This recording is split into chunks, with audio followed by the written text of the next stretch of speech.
Alright, hey guys, welcome back to Internet Tomato, where we will be diving into the dark, twisted, and epic lore of Tainted Grail. I will be your guide in unraveling the mysteries of Avalon, and today we are continuing our lore series by going over the Executors' missions in the Age of Legends. This video aims to provide a balanced introduction for new players and fans alike, ensuring everyone walks away with more knowledge. Keep in mind that the lore is still developing, as Tainted Grail has games planned for the future to supplement what we already know, and things are somewhat subject to change. Also, if you wouldn't mind, please like and subscribe, or you might just get turned into a menu. So, let's get into this. Last we left off, we discussed the tragic end of Merlin, the Executors' flight to Tainted Grail, and Arthur's growing relationship with the Pale Lady. In the Discord, which I'd love for you to join, I asked, was there hope for humanity without the Menhirites? It appears that you are somewhat split. One subscriber, Kid Childs, pointed out that the Picts found solutions. Also, although I haven't mentioned it, the Lost Fleet too discovered solutions by utilizing Menhir-like powers. The Weird Candles, as well, pushed back the weirdness, and there are many stories of people who discovered ways to survive. So, though life likely would have made it, I honestly couldn't imagine that Camelot as we know it in Fall of Avalon would exist. Personally, I think that at best, the Foredwellers would have eventually decimated humanity, and the Stragglers would have had to balance between retaining portions of their humanity and joining the Weird Claimed, while hiding from Foredweller hunters, weird beasts, and giants. The first mission that the Executors encountered was to locate the King's sister. A few episodes ago, you may recall that Morgaine stayed behind a considerable time back in Camlan before leaving with her black galley. Her ship was spotted at the Twin Sisters. Arthur wanted Morgaine by his side because she was the last of Arthur's kin still alive, and he wanted the nobles to see Tainted Grail united. Now, for those following closely, that might give you pause because Kai, Arthur's half-sister, is still alive and outlived Arthur. My best guess is that she must have disavowed her name at some point. I assume it is likely when Arthur sent those afflicted with the Red Death on their death march. She accompanied the sick, managing the living situation in the Dark Morass, as well as the All-Mother Priestesses and the Red Church priests who came to help. With one sister denying her name, Arthur would have wanted a show of unity. The flagship was tracked down to a cove, and after the Executors' brief investigation, it was clear that she tried to hide her flagship along the coast, and she faked a kidnapping. She made the falsified evidence point to the doll Riata, and then fled to the Isle of the Dead. This island, at this time, was a mere necropolis, and it predated humanity on Avalon. Many tribesmen who lived near the Isle of the Dead would feel an inescapable draw. They would enter the unending maze within the necropolis, and added to the corpses that it held. Taking a ship, the Executors departed and landed upon the haunted isle. You make your way toward the island. Its dark willow grove overlooked on three sides by an ancient necropolis carved into the side of the mountain. 1,000 black eyes, windows peering into the mists, watch your every move. Who created this place? How long ago? After navigating the maze, the Executors found fresh corpses of undead and weird-claimed creatures. Arc lamps, one of Morgaine's inventions, which could convert magic to light, lined the stone walls as sconces. Morgaine, her handmaids, and her honor guard with Esgar, the protector at the helm, cleared out large portions of the necropolis. She wanted a piece of Avalon for herself, where she could continue her studies without the intrusion from her brother or the court. It took some convincing, but after explaining to her that she adds a genuine contribution to Tainted Grail and explaining the descent of the nobles, Morgaine agreed to abandon the work she put into the necropolis and stay with Arthur for now. Upon her return to the court and Arthur's advisors, the siblings discussed her excavation at the necropolis. The king called forward Father Dalen, one of the main leaders of the Red Priests, and granted the father a request he repeatedly made about moving the Red Death Asylum from the Dark Morass. With the help of Morgaine's scouts, the Red Church started the long move that may have taken until the end of their lifetimes to complete in full. The All-Mother priestesses remained with their temple in the Dark Morass, along with Kai, who frequented the new island asylum's construction. The Executors' second mission was to aid humanity's war against the giants on Avalon. Before his death, Merlin studied the giants, a proud, independent race concentrated near the Great Dolmen. Some had allied with the Foredwellers, bolstering their forces, while others remained in their villages. Recently, the independent giants began forging weapons, preparing for war. Though often seen as mere brutes, Arthur recognized their agency as a distinct faction. Spying on a giant village near the Dolmen, the Executors uncovered the reason for their aggression. The Foredwellers held the giants' children hostage, threatening their lives unless the giants fought. Desperate, the giants had searched Avalon for their children, but were caught. To enforce compliance, the Foredwellers gruesomely presented the head of a toddler. The giants then gave up and agreed to go to war against humanity upon Foredwellers' command.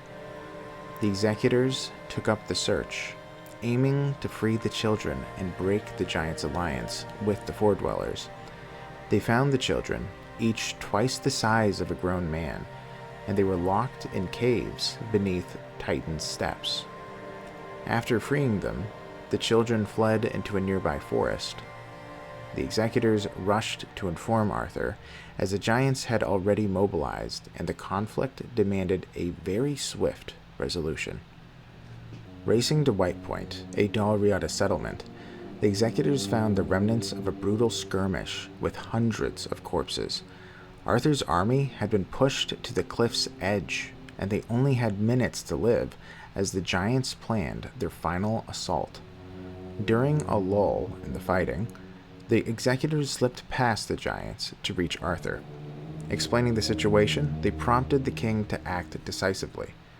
Accompanied by knights Lamorak and Bors, Arthur demanded a parley with the giant chieftains. He falsely claimed his forces had captured the giant children from the Foredwellers, threatening their lives unless the giants surrendered. The giants complied, and both armies stood down. Arthur sent a messenger to White Point, supposedly to spare the children, but instead instructed the Dalriada to capture the children hiding in the northern woods. In the letter, the king promised protection under Tainted Grail's banner, including citizenship. Though occasionally at odds with Arthur, the Dalriada agreed. During a ceremonial feast symbolizing peace, the giant chieftains buried their blades in the earth at White Point, which is now called Forlorn Swords.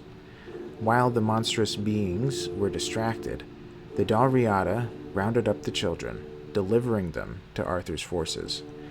Arthur feigned a spectacle with the giants, swearing an oath never to raise arms against humanity again. Every tribal leader of the giants agreed, and when the Dalriada sought their promised reward, Arthur betrayed them, banishing them to White Point. The king used the newfound leverage against the tribesmen, threatening to send the giants to destroy the Doloriata if they did not comply with banishment. Arthur feared their cultural differences could spark civil war in Tintagel, especially with petty kings and lords already challenging his reign. Those in Arthur's inner circle mostly understood his reasoning, but one, Sir Caradoc, decided this betrayal was grounds for him to leave the Round Table permanently. Their third mission was to investigate the local Stagfather cult. The followers were a nuisance in the homelands, and after Arthur granted the cult ownership of a forest and trade rights, they started to convert Tintagel's citizens to their faith. In their Treetop Cathedral, Arthur worried that the cult was planning something dangerous.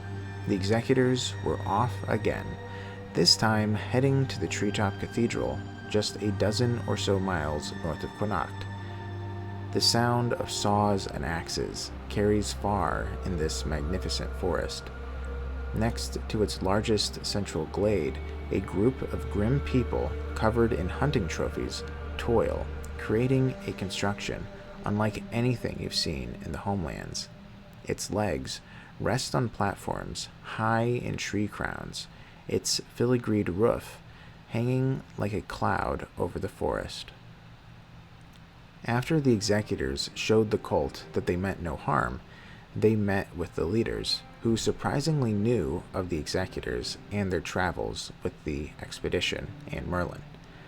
The priests begged the Executors to return to the far west, to the Redwood Outpost, because their prophet calls to them, but needs help reaching the cathedral. Agreeing to the mission, the Executors snuck away for a moment to message Nimue. She said she had already tried threats and torture on the followers, but she was never able to discover their true plans. Nimue suggested the Executors play along for now and head to the Redwood Outpost.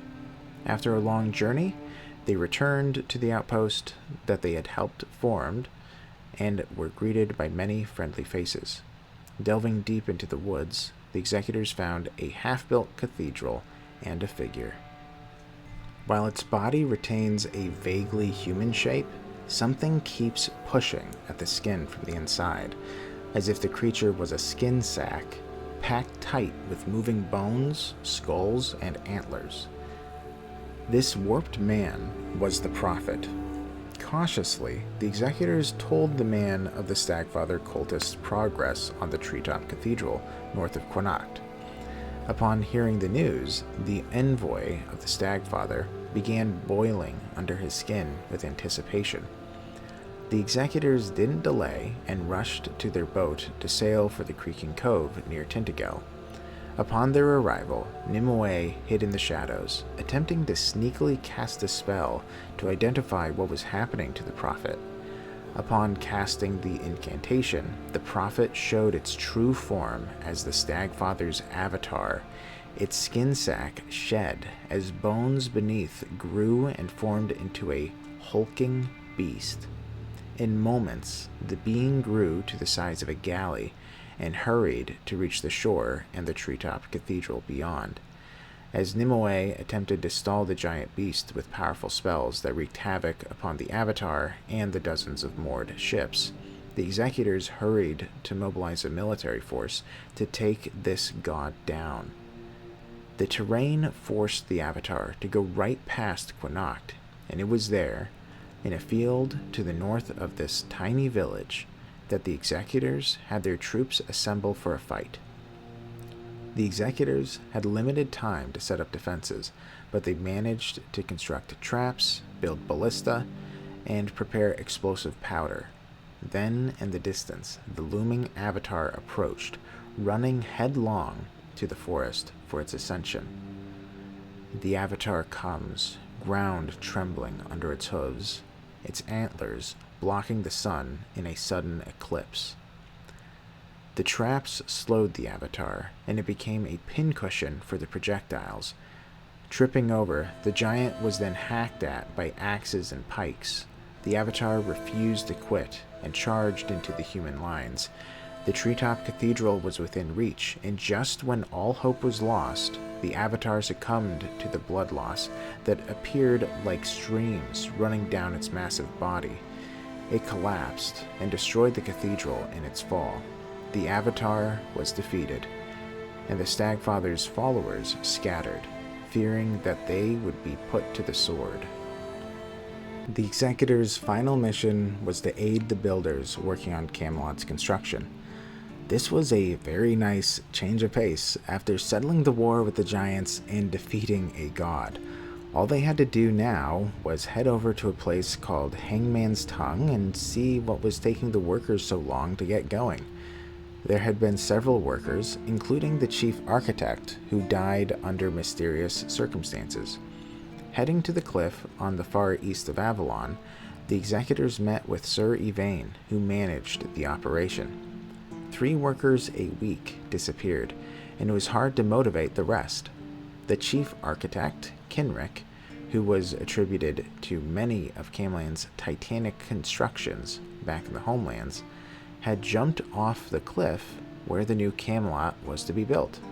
Exploring the shore beneath Camelot's cliff, the Executors made multiple discoveries. For one, many bodies littered the ground beneath the cliff. For 2, this shore was more than a shiny beach known as the Shimmering Flats. The sand was a labyrinth of alien runes, likely Four-Dweller writings. Upon nightfall, the runes would glow when sunlight disappeared on the horizon. The glyphs oozed magic, calling those near it to feel rejuvenated and happy, while alien words flooded the mind with indecipherable stories. It became clear that the workers must have been mesmerized when seeing the runes at the top of the cliff and jumped to their death. Clearing the runes, the Executors solved the mystery, and the workers went back, starting the foundations of the new Camelot. Another oddity was that there were Four-Dweller footprints in the sand, and the Executors witnessed one performing a ritual. The Four-Dweller wretch was old, and summoned a large arbor of weird steel that surfaced from the waters below. Walking atop the mound of weird steel, the Four-Dweller did not mind anyone noticing, as suddenly a wisp of black smoke puffed from around his head, and he fell dead. The arbor retreated into the water, but the Executors dived in to explore what was going on. This wasn't a mound of weird steel, but a collection of hundreds of Four-Dweller bodies, each wearing a burial mask.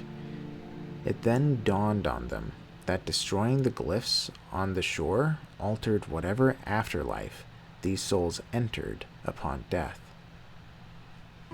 With that, the Executors made their mark in the Age of Legends, but they never got the recognition that they deserved. They were seen as the arms of the once and future king. Though they did many more deeds, most will be left for when I go over the geography and points of interest found in Avalon. In the next lore video, we'll be diving into Arthur's conquest of Eastern Avalon. But for now, please like, subscribe, and consider joining our Discord for random polls and Tainted Grail chats.